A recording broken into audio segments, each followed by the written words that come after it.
Hello, y'all. I'm your host, the Thecpb23, and this is the most controversial and the most entertaining and the most brilliant channel on YouTube today for boxing and everything else. Period. This is the stepping back, check left hook, make you eat the ring post baseball show. Brought to you by old ass chirp phones that I found like 2 weeks ago in my dresser drawer. Holler at me. Get at me. I'm selling these for $200 a pop. Get at me on eBay. AJ84 pop. Now that I made my commercial for old ass chirp phones.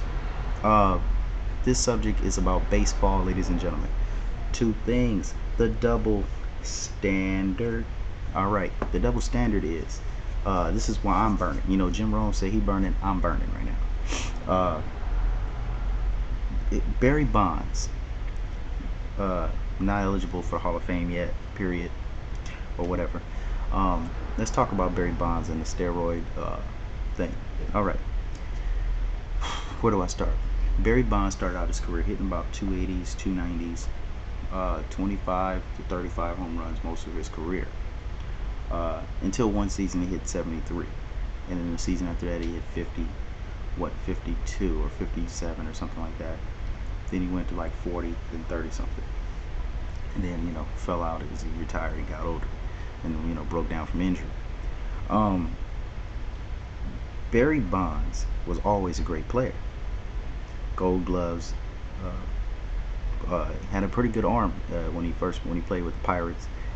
Even when he first got to the Giants, he was good. If you just look at his numbers, his career, I mean, he's all-time leading home run guy, one of the all-time leaders in that.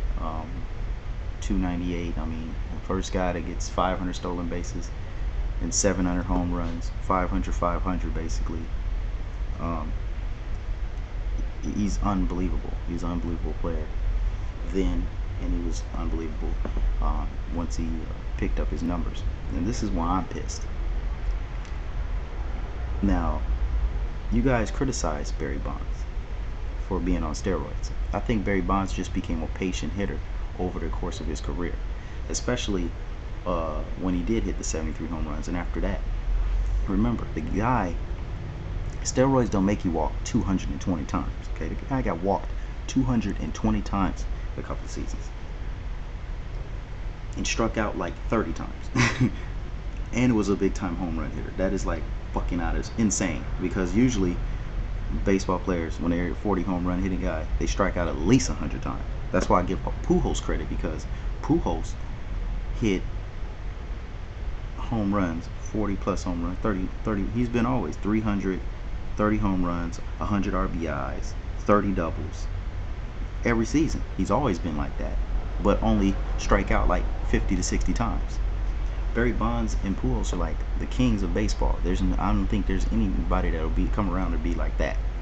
Now, Barry Bonds' case, when you look at the pictures, go back, and ESPN has it. I don't know if they have it in like an archives or something, but you can look it up. I seen this about 2 years ago, and they showed how many different pitchers gave Barry Bonds a home run, and they were basically like they were given to him. Those pitches were thigh high, down the middle of the plate, down in you know how left-handed batters, they like it down and in. They put it down and in for him, and he rocked the shit out of him. In fact, I remember when the Giants played the Athletics, the A's, and Barry Zito threw a curveball to Barry Bonds, a left-hander, and that ball tailed. He threw a curveball, and he hung it, and it left it right there on the tee for Barry, and Barry knocked that shit into the bay. That's what happens in baseball, especially when you got a great hitter. Barry Bonds, when you throw a bad pitch to Barry, especially when he was in the zone, he just got in the zone. That's what happens when you hit home runs. You get in the zone, and can't nobody get you out. The guy got on base at 700%. 700%. On base percentage of 700. That is fucking wacko. All right, what the fuck are you saying? You're not saying nothing. So when you put the ball right there, I mean, all he's doing is just basically he can bunt that shit over the wall if it's right there. I mean, and yeah, you criticize Barry Bonds. But they came up with a list. How many pitchers ended up testing positive for steroids? Roger Clemens. All these motherfuckers. Roger Clemens had a couple of months where, he got it. He had a heat on him, and that was it. Barry Bonds, they still fucking with Barry. If he shows up anywhere, they're gonna throw a needle on the field, one of them big ass syringes on the field. They fuck with Barry, okay? They fuck with him. You know why? We all know why. Black, past Babe Ruth. Remember what happened with Hank Aaron? Remember Hank Aaron past Babe Ruth? What'd they do to him? Death threats. Jackie Robinson, when he first came to the game, death threats, called him black monkey, blah blah blah, nigga, all that. Yeah, it's still, racism is still the same today. He got it. Barry Bonds had to deal with it. You know what I mean? And it's a crying shame. It really is. When you that great and can't nobody give you credit for it. If you the guy, even if they do have a positive test of steroids, let's say they do have a positive test. They say they have it. They just say they do, but they couldn't put it and present it in court. So that doesn't matter. So bottom line is, if you don't have no evidence on Barry, his trainer went to jail for not saying anything about it.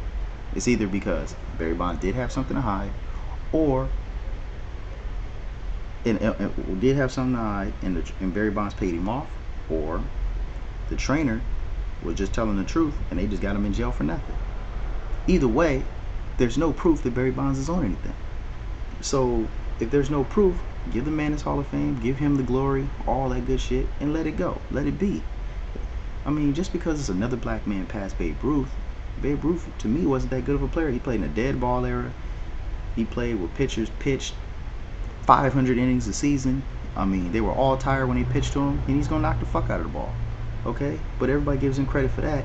Yet Barry Bonds can't get credit for hitting some home runs, just like him, and was consistently hitting home runs, just like him. I'm not taking nothing away from Babe Ruth. He was a pitcher too. I'm just saying, and he was a damn good pitcher, Babe Ruth. So for what I'm saying is, Barry Bonds, just let the man in the Hall of Fame, okay? He's only one player. It wasn't like he won a World Series behind it, okay? He didn't win a World Series behind it. In fact, the Angels kicked his ass because he was a one-man team then. And, well, actually, I wouldn't even say he's on a one-man team. It's just fucking the idiot Dusty Baker was the reason why the Giants didn't win that year. But either way, bottom line is, Barry Bonds deserves a shot. He deserves all that glory. I mean, the guy hit 298. He hit over 750 home runs. He stole over 500 bases. His on-base percentage over the course of his career is like damn near 600. Give the man credit and let it be, okay? This might be a part 2 on Barry Bonds. I don't know. I'm going to think about that. But like I said, this is your host, the Thecpb23, and I am the most exciting, the most entertaining, the most controversial, and the most brilliant channel on YouTube today for boxing, all sports, and beyond. This is the Stepping Back, check, left hook, make you eat the ring, post, baseball show, and Ricky Hatton. Please, the next time you want to eat the ring post, remember, put some hot sauce in that motherfucker, and I'm out.